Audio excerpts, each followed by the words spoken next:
Let's go.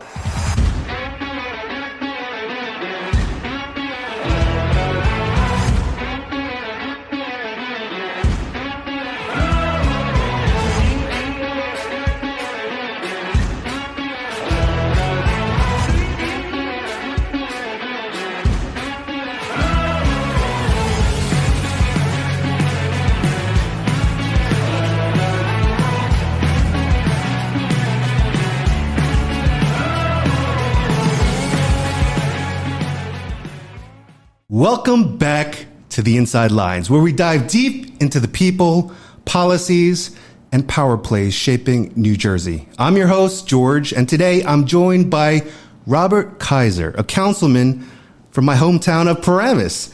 He's now stepping up for a bigger challenge, running for the New Jersey General Assembly in Legislative District 38.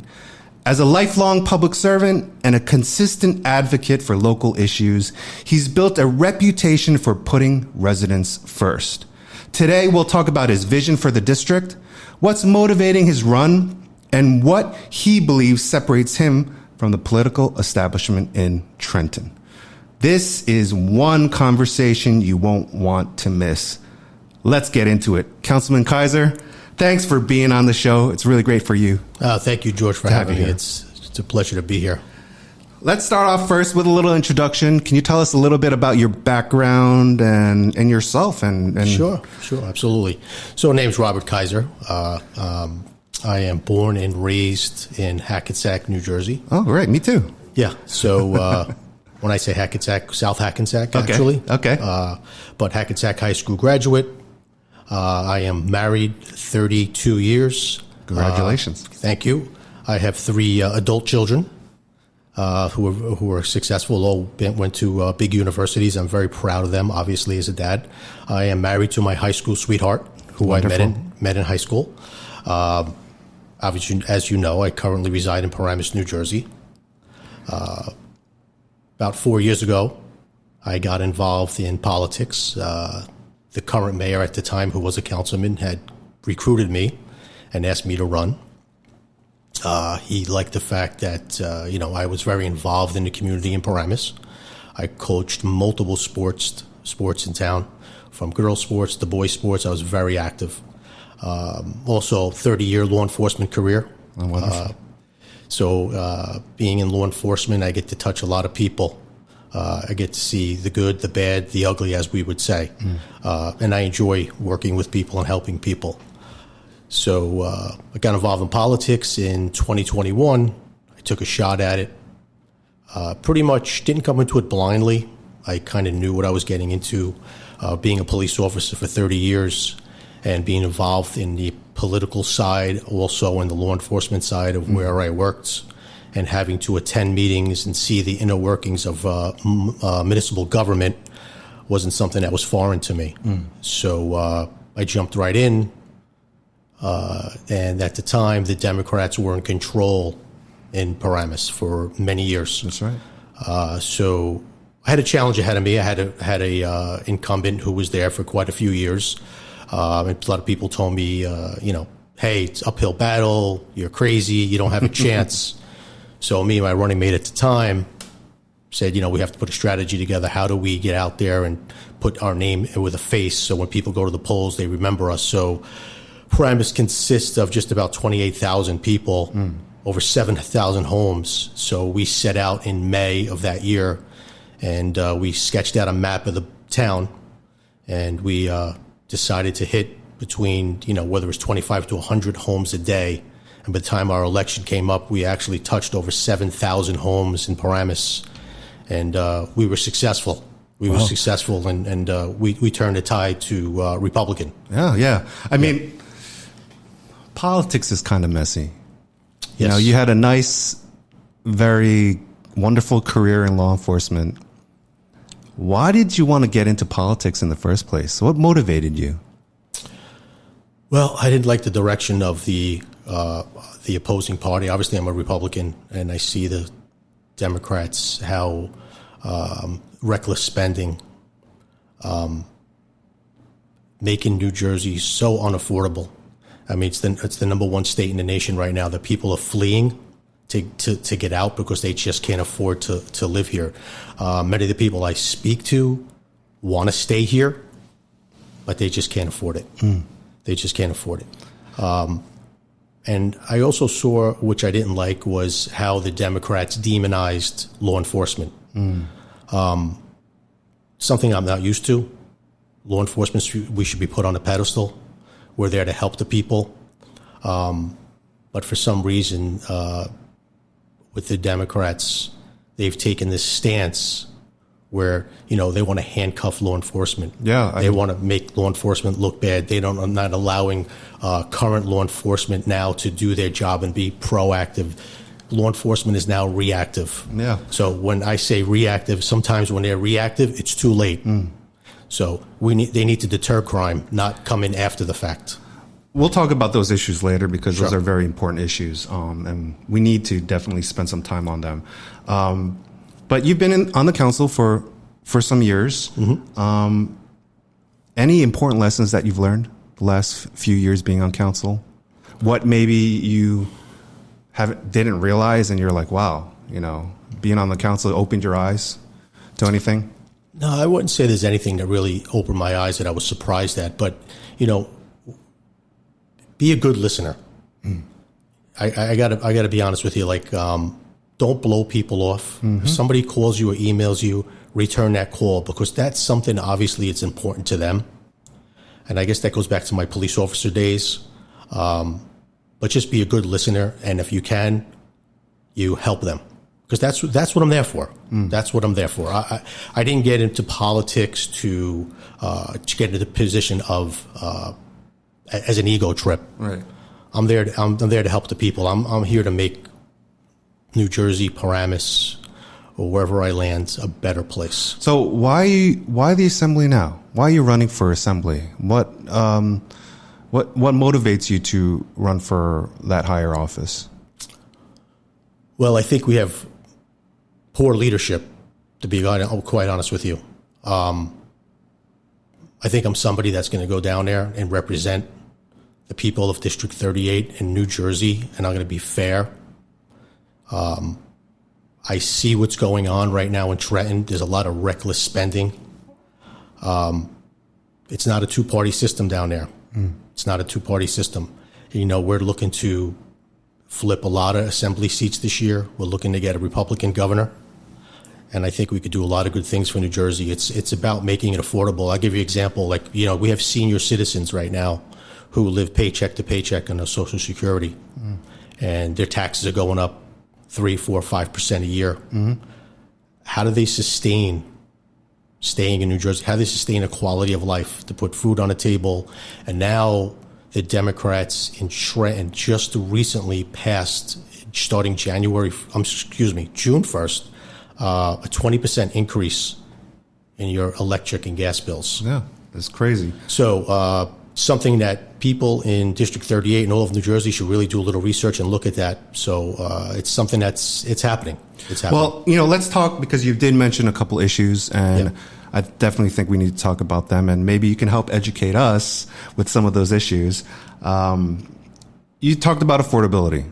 You talked about affordability through seniors, but affordability is an issue for everyone right now. I'm sure, families in Paramus are experiencing it. I see families going to the food pantry. I don't know if a lot of people know, but Paramus has a food pantry, and there are people that are going there from Paramus. You wouldn't think that would be happening in a town like ours, but it's happening. People are feeling the pinch. What is the cause of that? That problem of affordability in Paramus and in our district. Yeah, so like I was saying before, I think that you have a lot of reckless spending going on in Trenton. Obviously, right? We could look at the schools. We could start at the schools and see what's going on there. Most of our tax dollars are paying for the school districts out of Bergen County. So you live in Bergen County, right? You live in District 38, Paramus. You're paying for our school systems, but you're also paying for the school systems in Essex County and some of these inner cities as well. And our money's flowing out that way. But to get back to the food pantry, yes, we do have one in Paramus, and it's run very efficiently, and it's great. We're very proud of the people who run that as well. But just to get back to the affordability of all of Bergen County, the healthcare is out of control. Last night I was at a meet and greet, and I spoke to a woman, and she said, every year I have the state health benefits. Every year my premium is going up 25%. Last year, 25%. This year, it's supposed to go up another 25%. She goes, I'm paying $3,500 a month for health care for me and my children. So until we could look at some kind of efficiency down in Trenton and look at what's really going on, where's the money really going, until I get down there with a Republican governor, we will cut the fat out of the spending, and I believe that's going to save a lot of New Jersey residents money. So what do you think is the main cause of the high price of insurance? I mean, is that something that, like, what would you do if, as Assemblyman Kaiser, you headed down there in November, starting next year in January? What's that one? How are you going to help that lady who came up to you? And, that's a lot of money. That I don't care who it is. $3,500 a month for a family. That's how much per year? That's a crazy amount of money. What are you going to do to what's your first thing with regards to healthcare costs? Like, how are you going to attack that, combat that? Yeah, so like I said, I mean, we're looking at Republicans in the Assembly and the Senate, and some of our governor candidate. We're looking at doing a Department of Government Efficiency, and we want to see where actually all that money is going. And we firmly believe that not all that money is going where it should be. Mm-hmm. So until we actually get down there and actually see what is going on, I think we'll be able to make some headway for a lot of families in New Jersey. And I know even for like law enforcement and teachers, that 25% increase across the board for the municipalities and for the Board of Education is a big chunk of your budgets. And Trenton, I remember many years ago, under Phil Murphy, said that if you get state health benefits, they will not be raised. They will be sacred. We will not touch that. And every year we're seeing an increase, 20-25%. And it's just strangling the municipalities and the Board of Education, which I know definitely. you know. Yeah, well, being on the Board of Education and understanding that, in basically every town, school budget composes about at least 50%, up to 65% of property taxes. How do we get that budget lower so it doesn't affect our residents as much as it should? So definitely a concern. So you mentioned, obviously you have a background in law enforcement. Correct. You're a strong supporter of law enforcement. Yes. I dabble a little bit in law enforcement myself, serving as a special in town. So thank you. I understand how important it is. I understand what you're facing, what you've faced on what other law enforcement officers face on a day-to-day basis, just because of there's not that much. It's not how it used to be, like back in the day, where you respected the police officer. You say, like, this police officer is here to help me. We've been demonized. Yes. What would you do in Trenton to bring the support back to public safety and our first responders? So I think one of the big issues is that we have an attorney general in the state of New Jersey that's not supportive of law enforcement. Why do you think that is? Why is that? You think like any normal person would be in support of law enforcement because they're the ones that keep our neighborhood safe. They watch over us. They protect us. Mm-hmm. They put their lives on the line. Why do you feel that this New Jersey attorney general? Well, it's from his actions, obviously, that he's not supporting law enforcement. I think that's obviously a question that should be asked to the governor, why he is not supporting law enforcement 100%, like in the past. It's been done in this state. Why there's so many handcuffs and rules and regulations put on officers to do their job. Why officers are afraid to do their job. Sit here and, you talk to a police officer today. I talk to police officers all the time, being a police commissioner in Paramus. And they wanted to go back where they're actually allowed to go out and make quality arrests. So I think that has a lot to do with it. If you had a attorney general in the state of New Jersey, who's the head law enforcement officer in the state, comes out and says, I support law enforcement, I think you're going to see some change in New Jersey as far as safety, crime. Do you feel like police officers are literally handcuffed, like they can't actually do their job? Do you feel like they're not able to do their job not only efficiently but effectively? Do you feel that? Yes, I do. Because it's only from what I hear.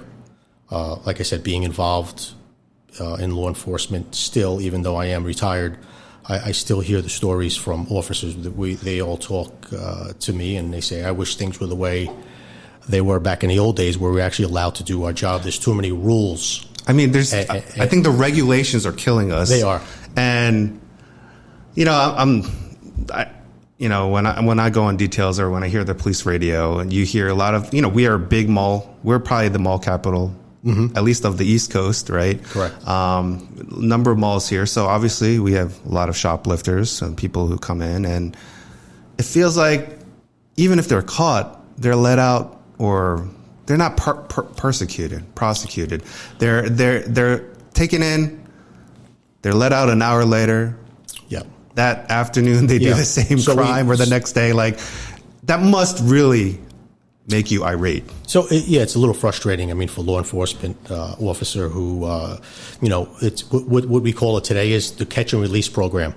It's like fishing, right? We catch the fish and we take the hook out and we throw them right back into the stream or the river. So it's the same thing with the criminals. They come in, they're arrested, they're processed, and then they're released. But that's the system how it's made today. And I think with a Republican governor and a Republican Senate and Assembly, I think you will not see that. People are going to be arrested. People are going to go to jail.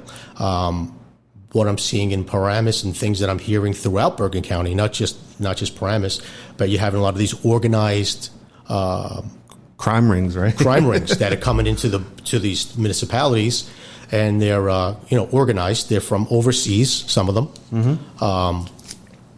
and they're committing burglaries. They're committing smash and grabs. Home invasions in the middle of the night when people are home. I mean, they're actually breaking into your house when they know you're home. Crazy. It's crazy because they know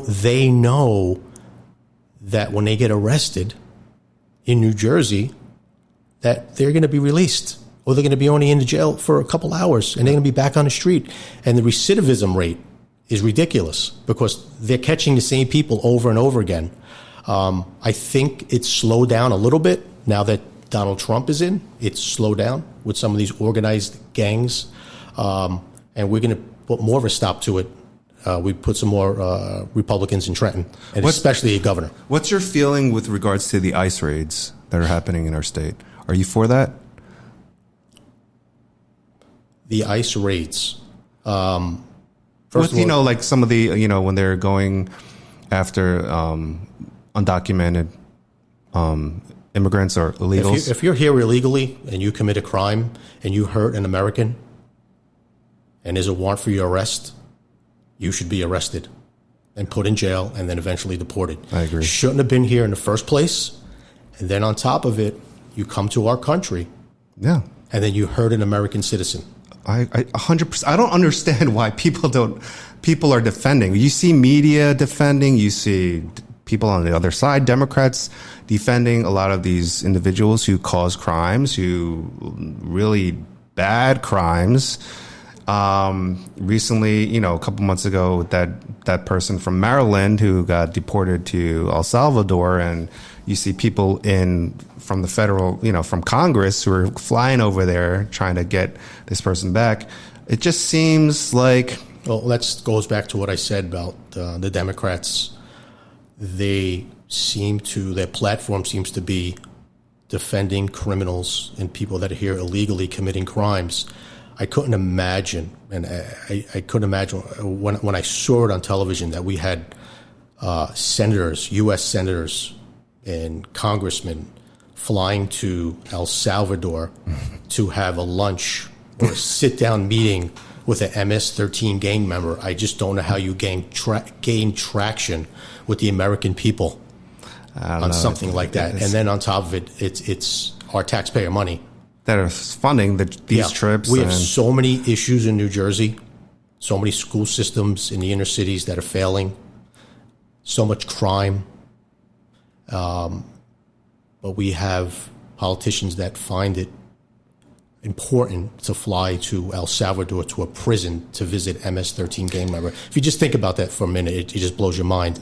If you tell that story, nobody would believe it, but it's actually true. I mean, this wouldn't happen in any other country, I don't think.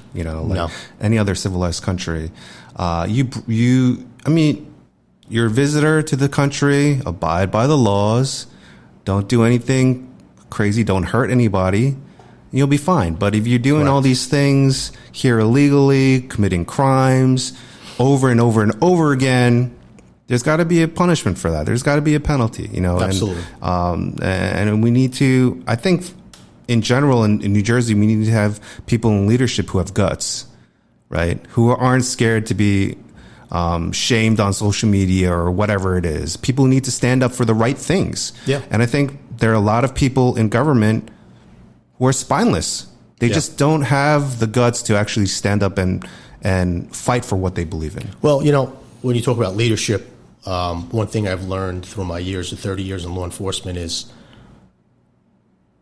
whether you're a police officer or you're sergeant, captain, lieutenant, deputy chief, or chief, you have to make a decision. You can't be afraid to make a decision or have your decision second guessed. And, when you make a decision, that's being a leader. You have to make a decision. Not everybody, listen, some people have titles, but they're not leaders. They can't make decisions.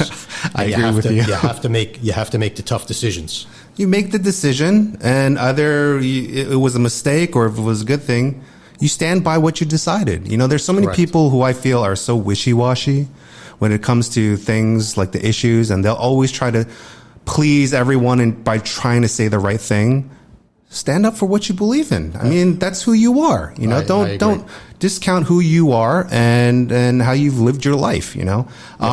So let's bring it back a little locally. Sure. And we hear a lot of things about overdevelopment, affordable housing. I think that's a big concern to a lot of people, a lot of residents in Paramus, a lot of residents in our district.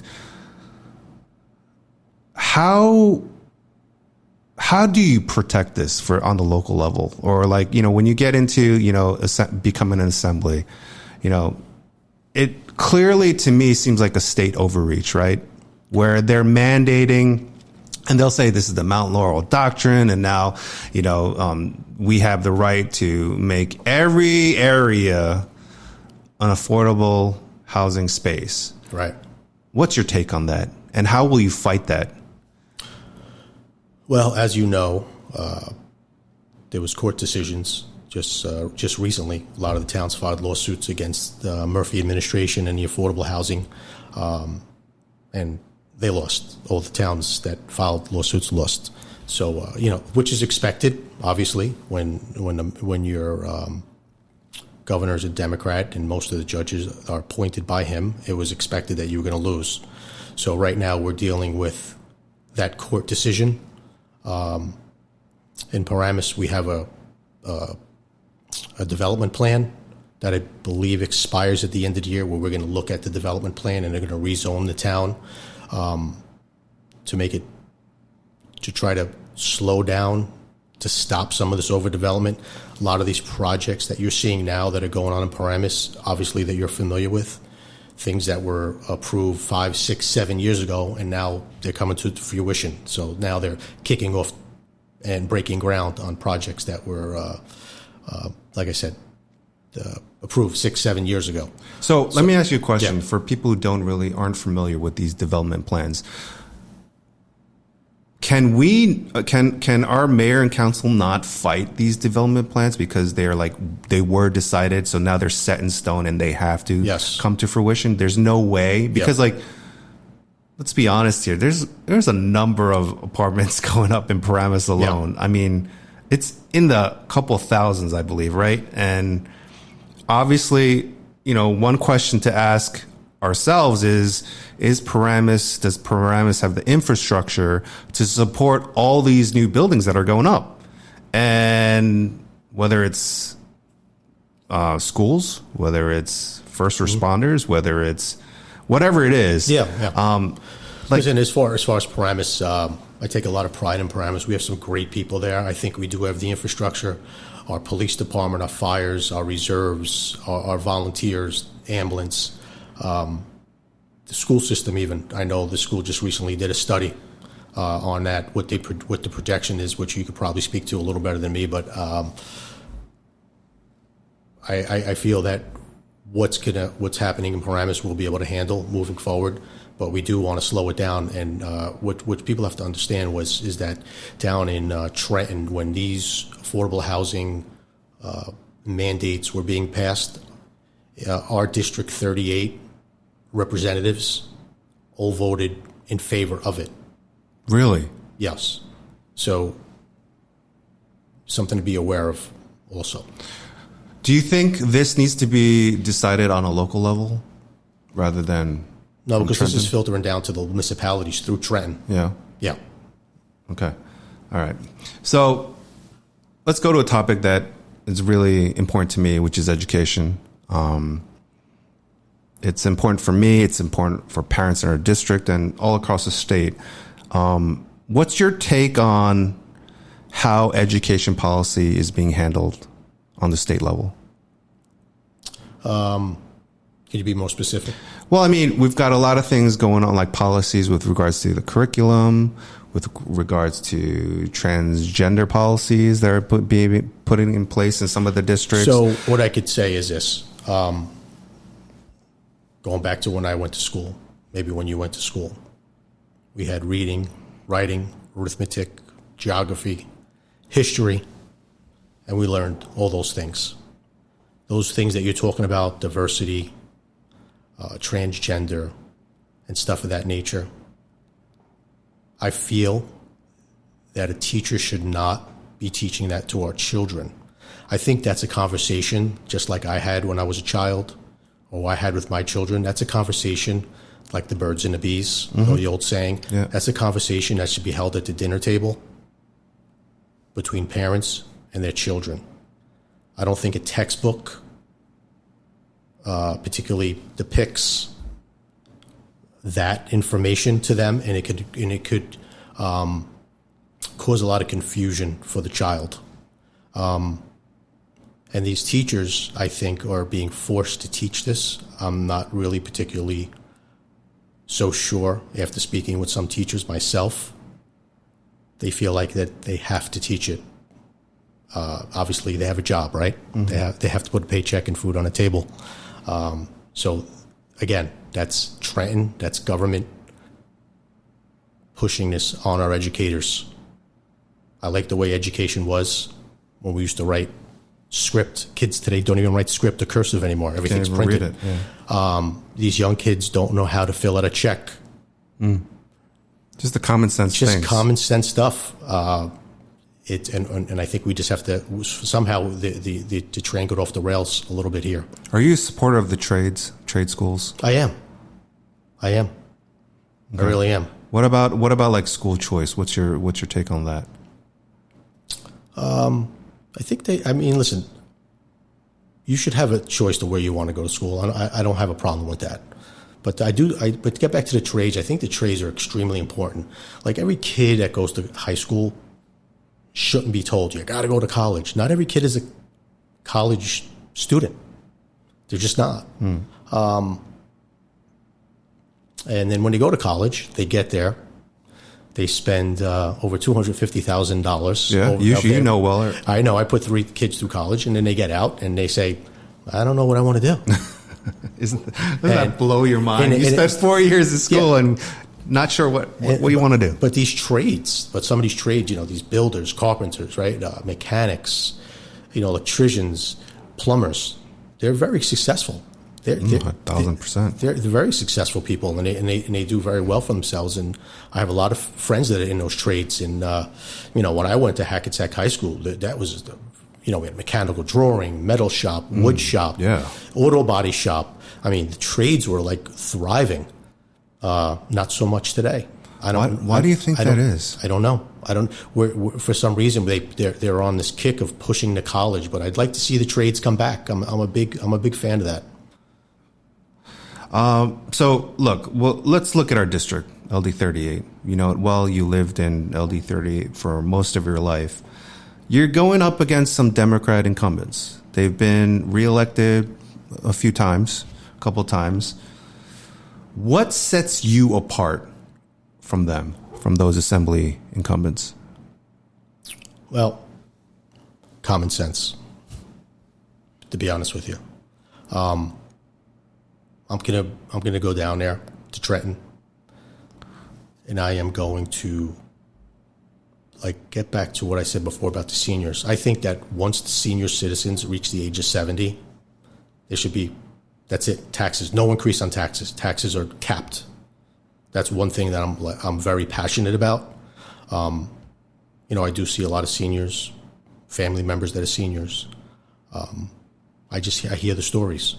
I just don't know what these Democrats in District 38, especially the affordable housing, where they just kind of just ram this thing through. Same thing with the 20% electric and gas bills. They just ram this thing through. There's videos out there of my opponents really thinking it's funny, smirking at the audience, people asking questions, and with a predisposition in their head, knowing that they're going to pass these bills. I'm going to put the people first. Like I said, I'm not going down there with an agenda or a position of power. I just think that New Jersey is out of control, way out of control when it comes to the spending. When I go around, talk to people, which is you may think it's a little weird, but they don't even know who our District 38 Assembly people are. Some of the people, they don't. They have no idea. They just are just so used to just voting. Why do you think that is? Why don't you think people are in tune about? I mean, the political climate is very. I feel it's toxic. I feel like there's people who are elected into office, and a lot of them don't really care about their constituents. Why do you think? Is that one of the reasons why people aren't really paying attention? I mean, people need to start paying attention because over the last 20 years, they haven't been paying attention. And that's why we're in a really bad position right now in New Jersey. Yeah, correct. How do we get them to pay attention? How do we get lifelong Democrats to say, hey, stop voting for these people who don't care about you. You need to vote for someone else like myself. How do we get independents? There are a lot of independents who live in our district. You're going to need to get their vote. How are you going to reach out to them and say, or even the undecided voter, give me a chance? How? Mm-hmm.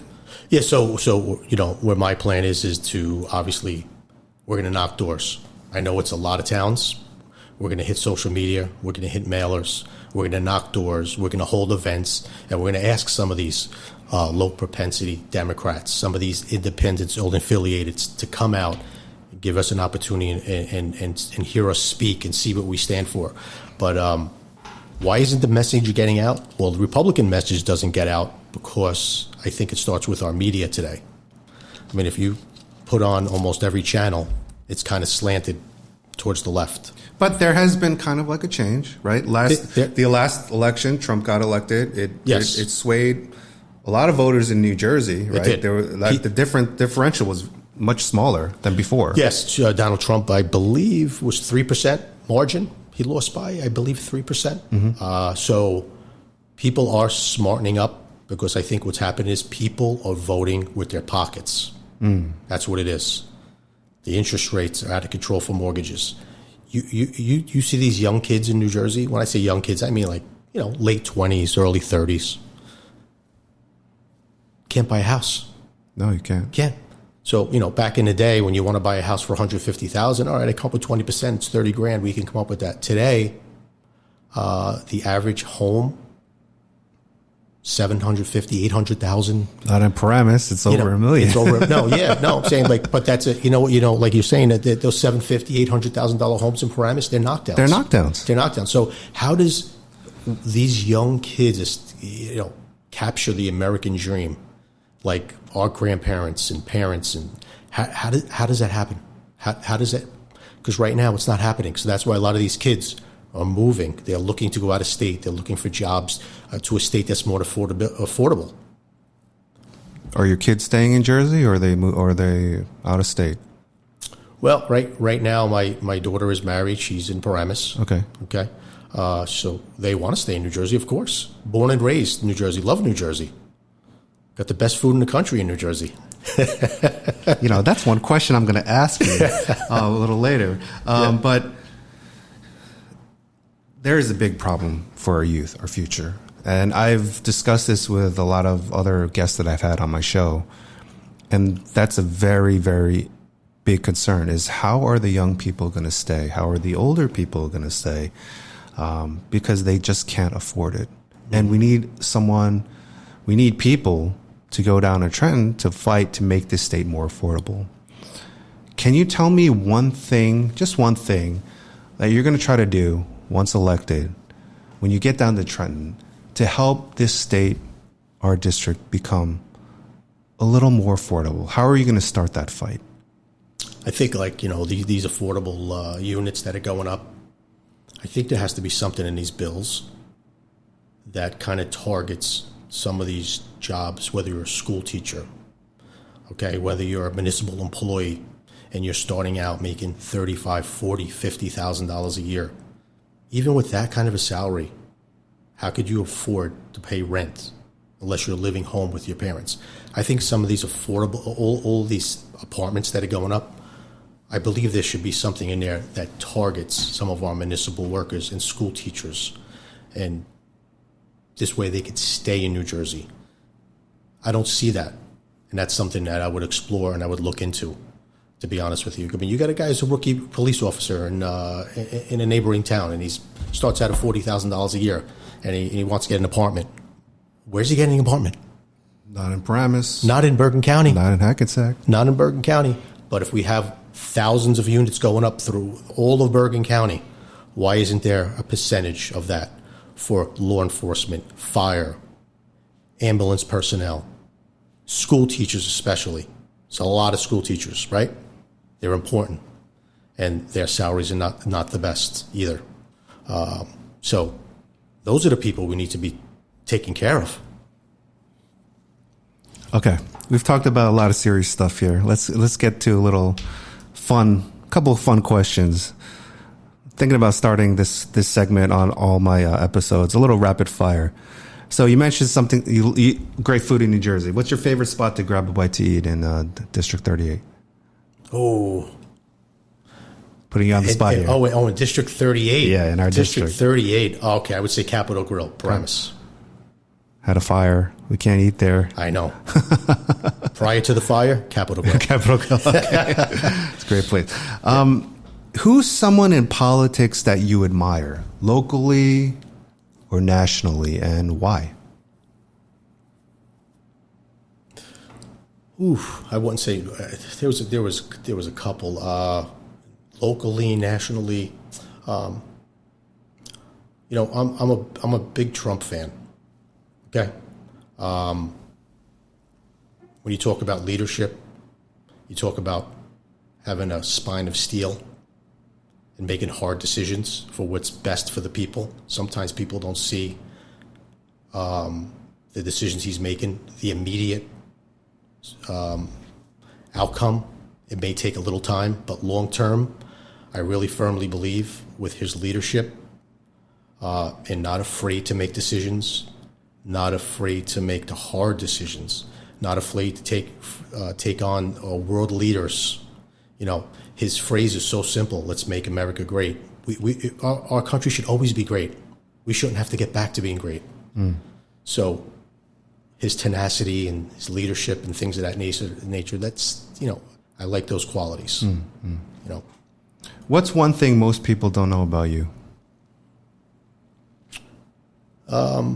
Big sports guy.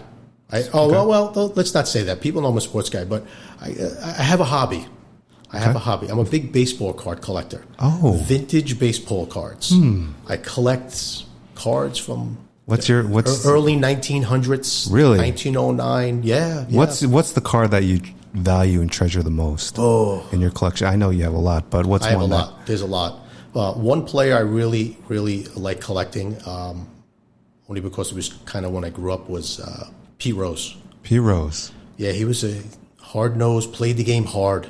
Just played the game hard. He was a great example of an on-the-field baseball player that when I was a kid, you always wanted to emulate, He was the nitty-gritty. He came from... Nitty-gritty guy, Whether you're down 10 or up 10 runs, he was always played the same. Never took a pitch off, never took an inning off. He was just that guy. He was a hard worker. I think a lot of players these days could take a look at him and how he played and maybe learn a thing or two. Yeah.